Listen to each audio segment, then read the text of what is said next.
to today's episode of Who Gets the China, where we are navigating life with aging parents. And I'm really excited to have a repeat guest with me today, Julie Butscher, who is a licensed clinical social worker and an expert in all things aging and mental health.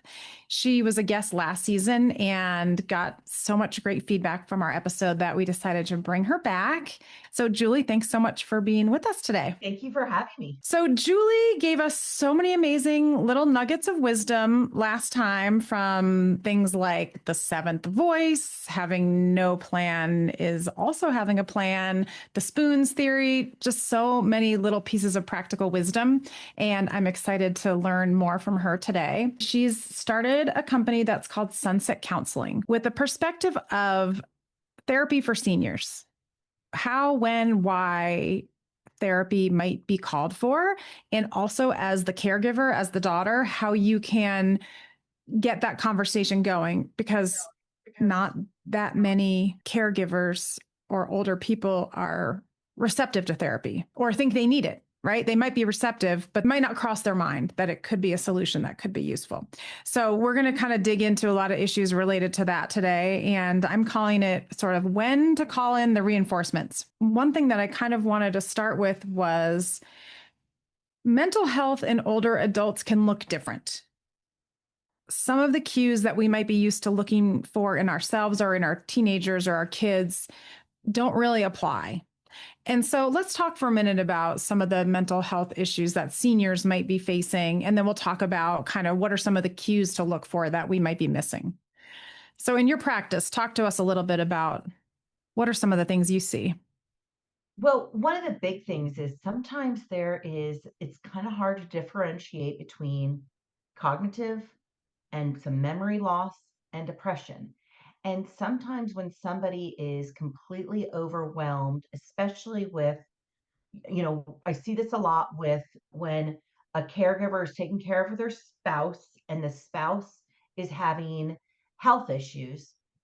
And all of a sudden, the caregiver, who's been very responsible, is forgetting to take their own meds. And people start going, you know, is this that mom or dad, is showing signs of cognitive decline, memory loss, or is it that the caregiver is so overwhelmed by this new situation and depression?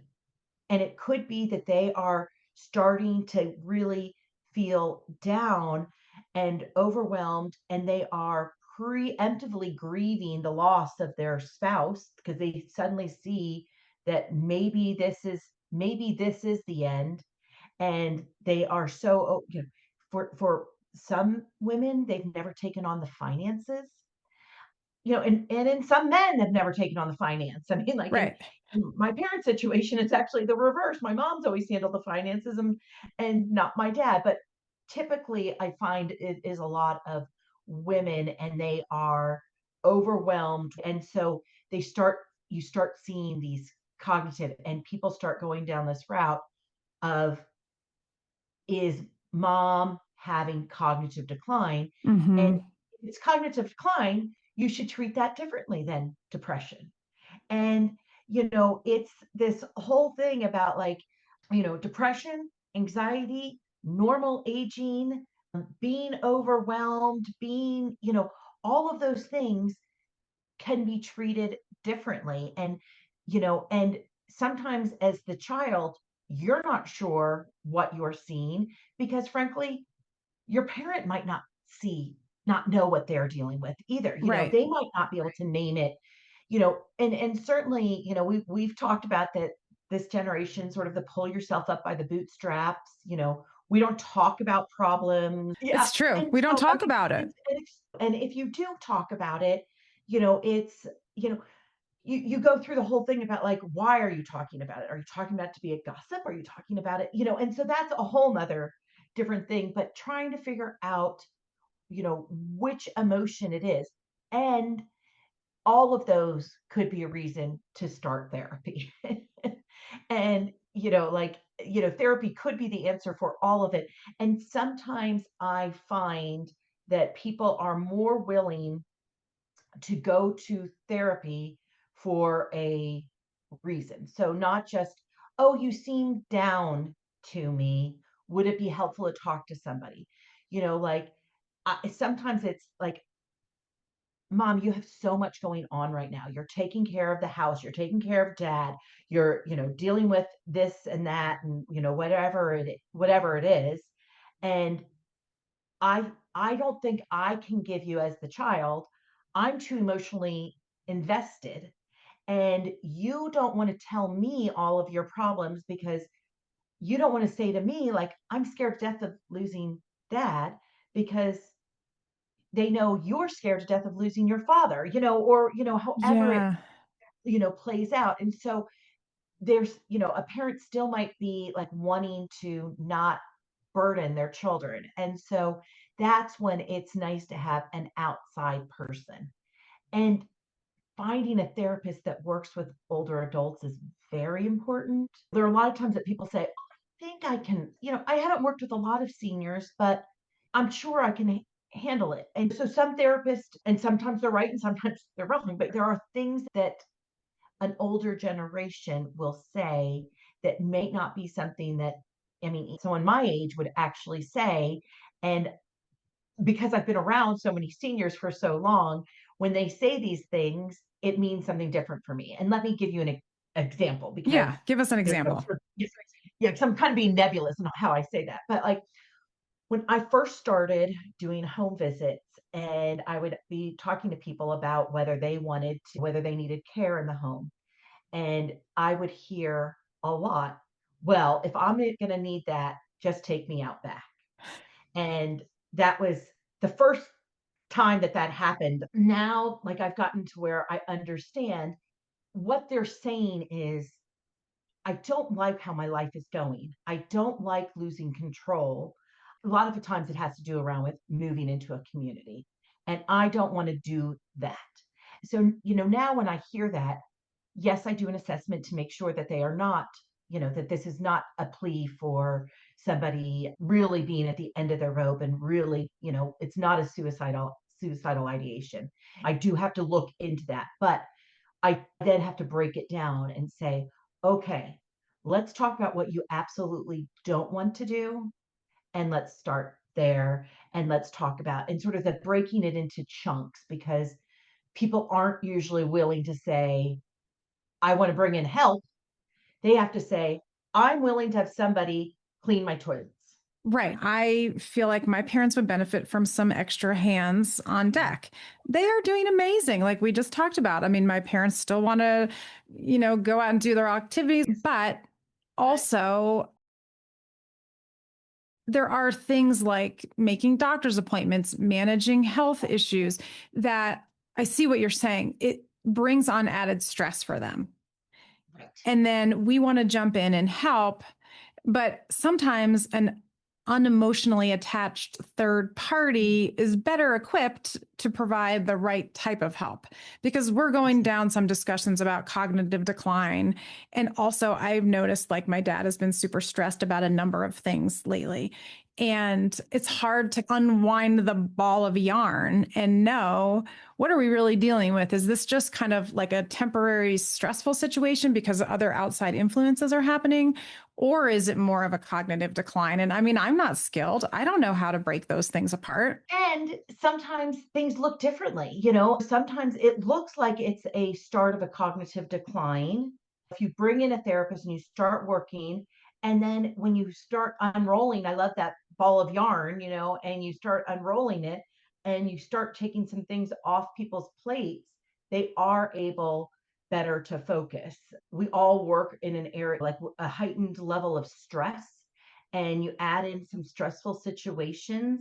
I think I know more now in my 50s than in my 30s. And so I think that there's a reason why I thank God I had my kids in my 30s because I didn't know all the things I should have been worried about when they were 2 or 3, which now, and so you think about that is how much more heightened I would be, now our parents are even that much more, having, 20, 30 years on us. I definitely think even if somebody doesn't admit it, that there is some stress that of being alone. And so that's when it is so nice to talk to somebody that is not emotionally attached. Everyone is dealing with something slightly different with Mm-hmm. an underlying theme of being scared of being alone, scared of being the only person to hold things together, Yes. and and that they don't want to be a burden. I hear a lot of times people say, "Well, I don't want to be a burden, therefore I don't want to talk about my problems." Well, if they're talking to their child or their spouse about it, then it sounds like a burden. But if they're talking to me, somebody who's not connected at all to their life, that does not have an emotional attachment to the same people, Mm-hmm. I think that that's pretty important to have that. Yeah, it is. And I'm thinking, my mom, we were having a conversation about bringing in some outside help. And I thought I found a great solution. That didn't quite work out. And she said to me, "Well, I still don't understand what this help is going to do. Like, they can't pay our bills or deal with our finances because we wouldn't trust somebody to do that." And what I hear you putting a different frame on that is my mom's anxiety about what if, and perhaps when, she has to all of a sudden become the primary financial manager of the household, which that hasn't been her responsibility. Yeah. It's like she's nervous about that. And Yeah. I am too. I mean, but like you said, what are you not looking at that might be going on in the background that Right. could be concerning? And I want to capture what I think is a really insightful question that you had as we started talking about this, which was, dad or mom, what's stressful for you right now? Hmm. Because I think sometimes I'm guilty. Like, something different is stressful for me about what's going on with their situation. Totally. But we need to ask, what's stressful for you? And I did this sort of inadvertently, asking my dad the other day because all these things were happening. And he was like, "Well, I'm just totally stressed out about taxes right now. Like, I've got to get my taxes dealt with." So I was like, "Okay, well, give me your accountant's number. I'll call. We'll do it together." But like you're saying, it gets back to that therapy for a minute, which is asking them, what's stressful for you?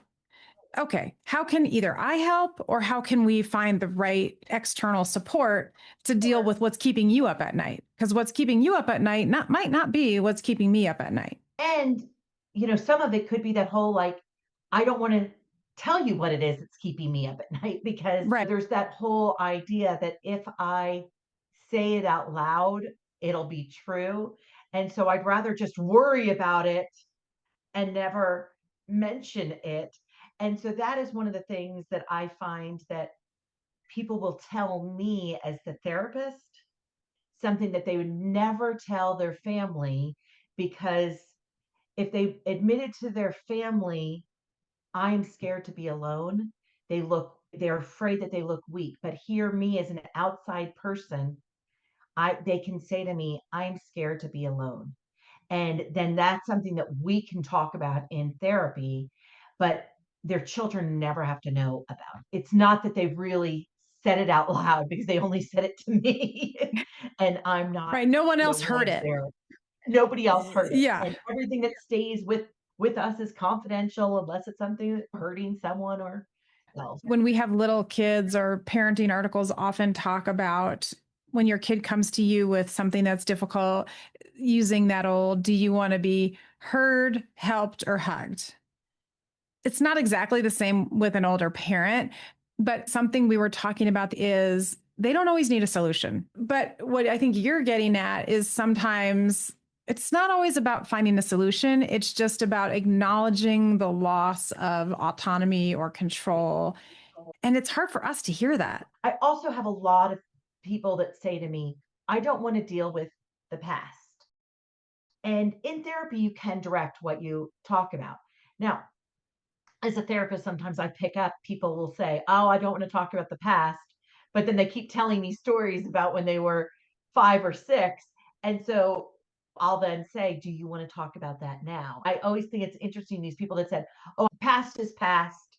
I just want to look towards the future," all of that. But then once they get into that safe environment, that could be something that they do want to look into. I get that, right? Because sometimes I'm like, yeah, I know. I've already been through those things. I've dealt with those things in therapy. Like, I don't want to go back and focus on that, whatever it was. I just want to figure out how I'm going to be the best version of myself now. But We can't help our programming, right? It's just so deeply embedded within us. And I have a question for you. If I'm 85, can I change? Oh, yes, 100%. And I think change might look different, but I do not think I could be in this field if I did not believe everybody was resilient and everybody had the ability of being the best selves that they could be. So change, like somebody who is really grumpy, they're probably always going to be grumpy. That personality trait might always be there, but what we could talk about is the fact that their grumpiness is maybe affecting other people, and talking about, like, does that bother you? Does it bother you that your children get upset when you say these things? You have a choice. You can either say these things and your kids keep getting upset, or do not say those things in front of your kid. And so in that sense, that is a change. Yes. Like, You're so not if changing somebody, yourself, but you're changing behaviors. and you're changing behaviors. And sometimes it's giving people some different breathing mechanisms. Like, okay, when you're with this group of people, you're not telling you get any value from being with this group of people. Why are you still going to whatever it is? Right. Your And quilting ladies drive you crazy. Don't spend time with them. Spend time with the church ladies or whatever the case may be. yeah, exactly. And maybe there is one quilt lady that you like. And if you know Susie's not going to quilting that day, you could say, oh, wait, something came up. I'm not going to be able to make it. And then, and so those are things that we could work on. They can And learn strategies to maximize, optimize their life, just like we all can if we're exactly. open to it. Yeah. Okay, so let's take this in a direction of who gets the china for a minute. So, Mhm. like for instance, in my house, we have a program of saving, keeping, holding on to things because they could be worth something, or it's just too hard to go through the box of Cabbage Patch Kids or Smurfs or whatever the thing is. I'm curious, can therapy help with that? Definitely. Definitely. So I think one thing is, you know, finding out why people are holding on to things. You know, in the industry, people are trying to get away from using the word hoarders, because I think Hmm. hoarders have and I'm not, so it's just having to stuff. And for many people, a lot of times it comes down to a scarcity. They're afraid of being without. One of the things I think is very helpful is to say to people, there's a fire in your house. What 5 things do you grab? You can only pass along 5 things to each of your children. What 5 things? And then write down those 5 things. I had this one gentleman who, he had all of these trophies. And so the kids did not want the trophies. And they're like, where do I put my dad's? And so, it was one of those things that, like, I mean, he actually knew what it was. Sometimes people don't know what it is, the one thing that they want to give, but he knew. And so we sort of just talked about, like, how about if we take pictures of all of your trophies and we write down the story of each of those trophies. Maybe we make a book like Shutterfly, and you make a book that has a picture of the trophy and why it's important. That's something your kids probably would love to keep. Then, so working with somebody like on issues like that, does that feel okay? What if it's Hmm. a plaque of each of the trophies? So what if we took off that? What if we could take these trophies and donate them to these golf league for little kids getting started in golf? What if we could donate all of your trophies to them and they could be repurposed that way? That's just an example. Somebody that has bookcases and bookcases of books, there could be a book in there that is extremely important. We just went through my dad's book, and my dad pulled out this one book and told me, this is the first time I wanted to travel, was when I read this book. And we would have probably given that book away because none of us had ever heard that story. And I remember looking at my sister, and my sister was like, I want that. And like Don't that, throw that out. That's not going to the don't for Goodwill. that. Yeah. But had you said to the four of us, oh, mom and dad have 3 rooms full of books. What do you want? We'd all be like, oh, I just know. don't, Just give them no, you don't away. need them. And so that is a piece and that you could talk to somebody about is finding out. So these are the 5 things, that are really important to you and you want each child to have. And then you do those 5. Okay, now what's the next 5? And so you Right. break it into chunks because to say to somebody, what are the most important things to give to people? They're going to come up a list with 20. But when you say, let's start with the first 5. Right. It's nice to start from a place of what do you value the most? What Right. matters the most? Maybe it's a piece of jewelry. One thing that my mom had is letters from my uncle when he was in Vietnam that he wrote home.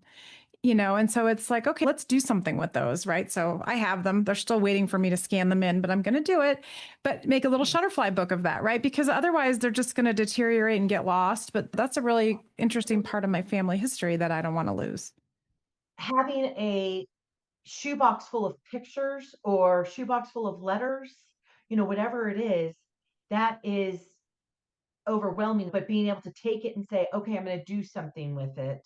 Now I'm going out to see my parents in a couple weeks. So I've got renewed enthusiasm for just getting this task underway, getting it done, making it happen. Because I've been wanting to do it for 6 months and I've taken steps, but I haven't crossed the finish line. And so you're inspiring me and reminding me that that's something that is important that I really want to do.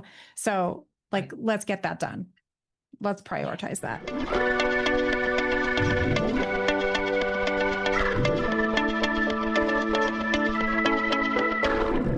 Okay, I want to talk for a minute about the actual doing of therapy with older adults. Yes. So I'll say, like, my mom has been relatively receptive. I think she's more receptive than perhaps many. I don't know if it's helpful or not, but I think you do much of your practice today remote. So Yes, I do. how does it work? How would one get their parents started? How would you do the remote appointments? Like, just talk to me about some of the practicality of it. So it is one of the things that, again, one of the positives of COVID is that a lot of older adults got used to doing telehealth.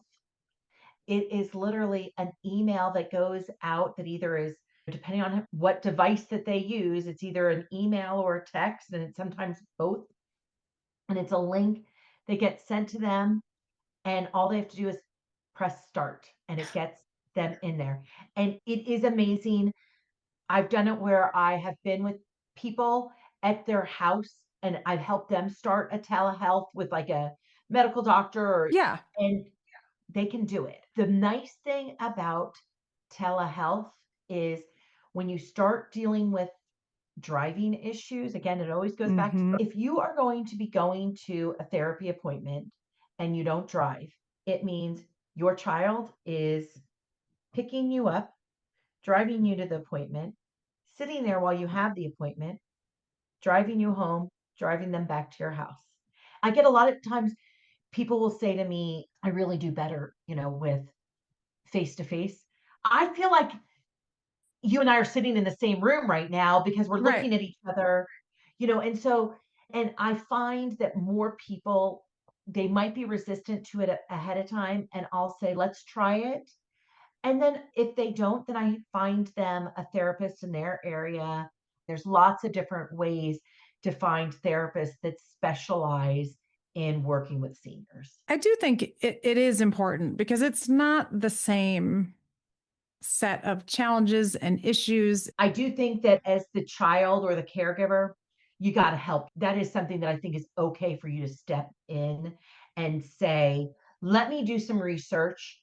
Psychology today is great because you can put in all of the parameters, you can put in your insurance, you can put in whether you went virtual or in person, you can put in your zip code, you can put in what the issues are, and then it gives you 4 or 5 people with a little snippet of their picture. And you, as the child, can do this, and it's totally appropriate, is reaching out to the therapist and saying, I'm looking for someone for my parents. Would you be willing to work with them?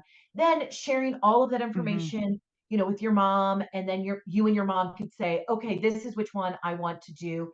And most therapists do a free 15-minute eval and just talk to you for 15 minutes just to see if it's the right fit.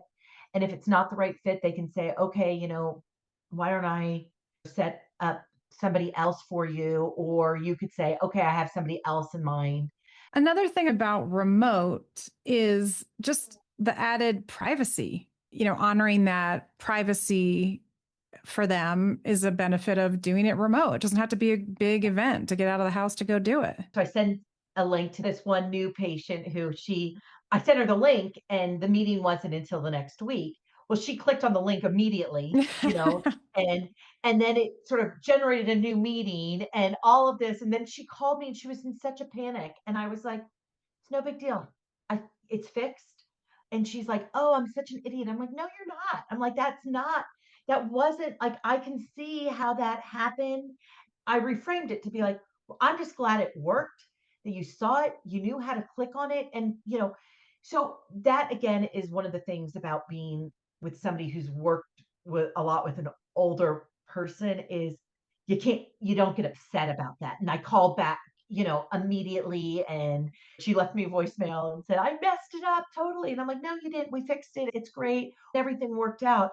What about privacy and confidentiality? I know that our relationships with our therapist are confidential, but like, what if the felt like maybe there was some cognitive decline going on, or, I know if there's a threat to self or others, that has to be reported. But are there any sort of different considerations or special considerations about privacy and then working with the family to help them support their older loved one? Just say I was working with somebody and I felt that their cognitive decline was at a point where it was unsafe for them to be at their house.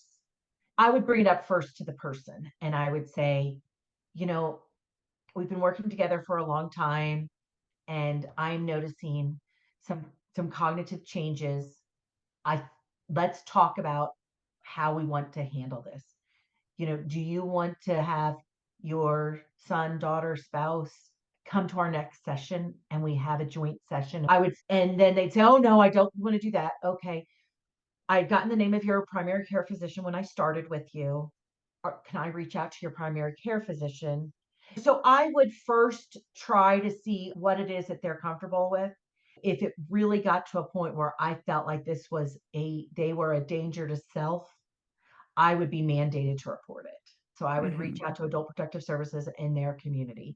I mean, I work with Adult Protective Services all the time, not so much in my therapy practice, but when I was doing home health, I would see that a lot. Depending on the situation, I might say, I'm really worried about you. I don't think this is a great situation. I am a mandatory reporter. To be honest, sometimes I tell people and they go, oh, thank God. I mean, I do have Oh.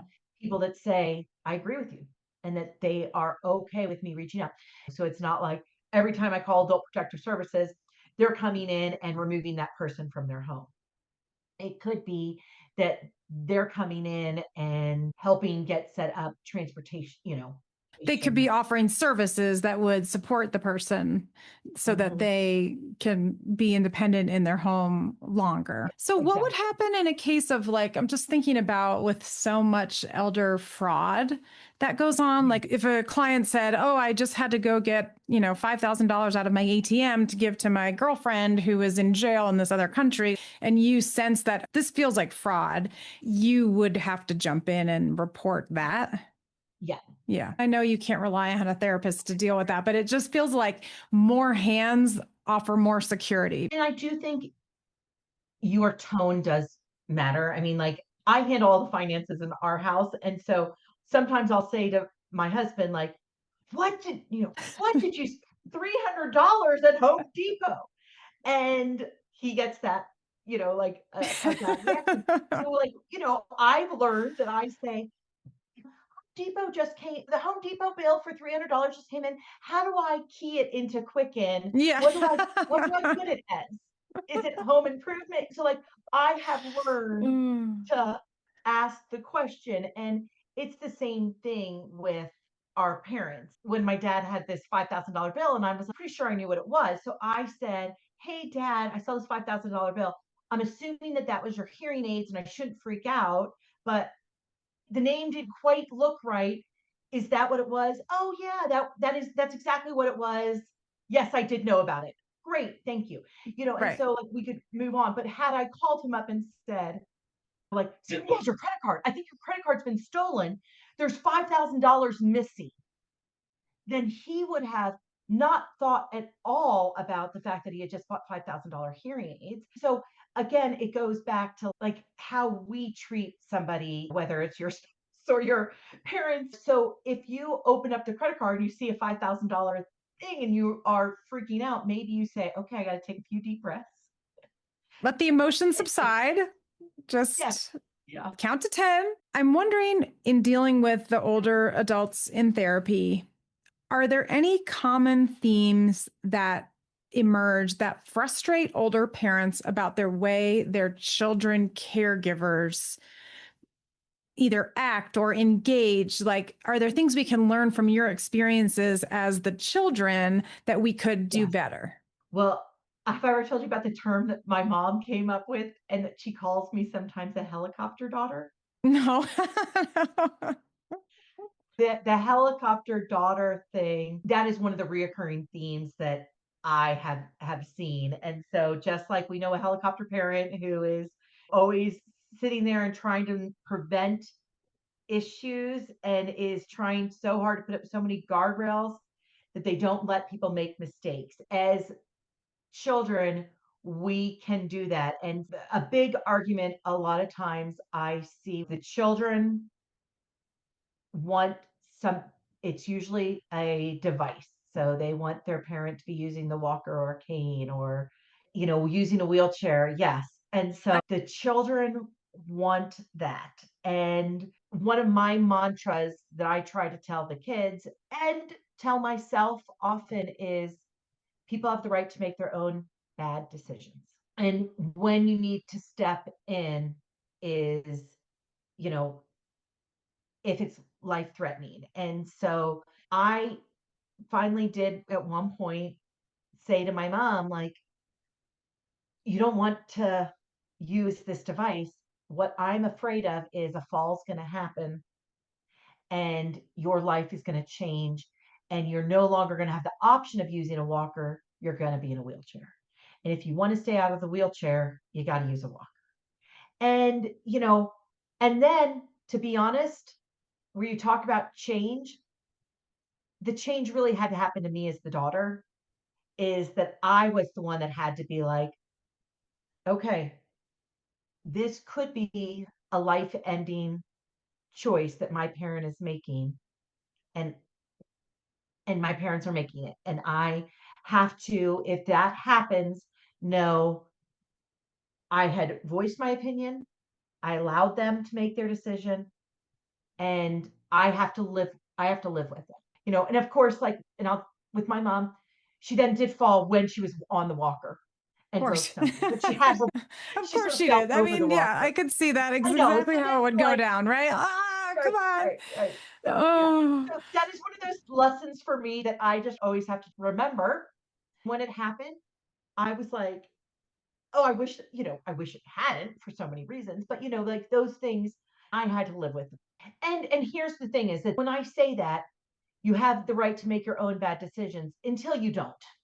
And so that if somebody has diagnosed cognitive issues, then you can't just say that. But for instance, there's someone that I would work with who was in an assisted living. They really want to go back to their home.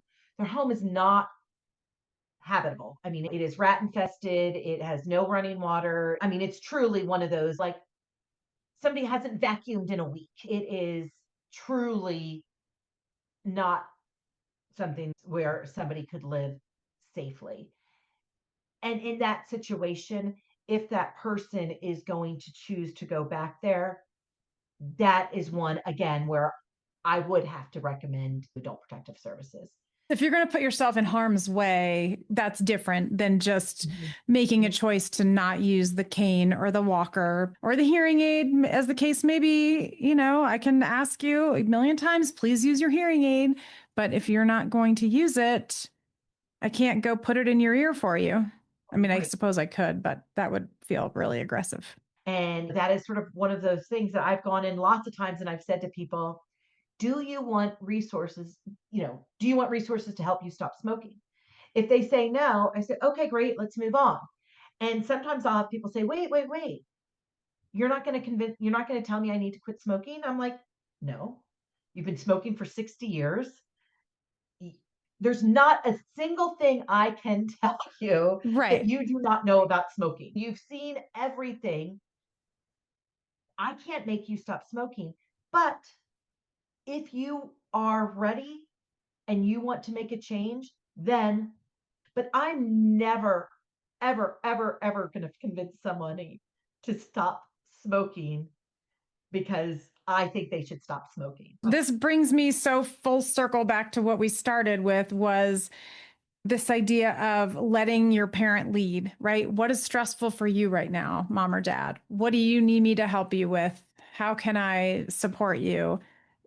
So taking your cues from that person, assuming that they are mentally capable and able, versus us trying to be that helicopter daughter, which I will tell you, I have helicopter daughter moments for sure. You want to demonstrate your care and your love and your compassion for your older parent. But when you become too aggressive, all of a sudden it's not helpful.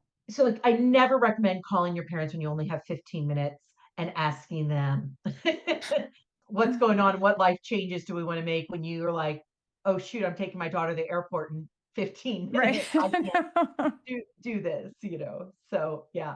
Choosing when to have the meaningful conversation and when to do the quick check-in. Although sometimes you never know what you're going to get when you pick up the phone. Totally. And sometimes, but I think it's okay to say, Mom, Dad, this is something that I'm going to need to do a little research into this, like something on their phone isn't working or whatever it is, whatever issue that they're calling with. Do you mind if I do a little research or I do a little thinking about this and I call you back about it? It really means a lot that you trust me enough to ask me this question. Let me do a little research. Let me do a little thinking. Would it be okay if I got back to you in an hour?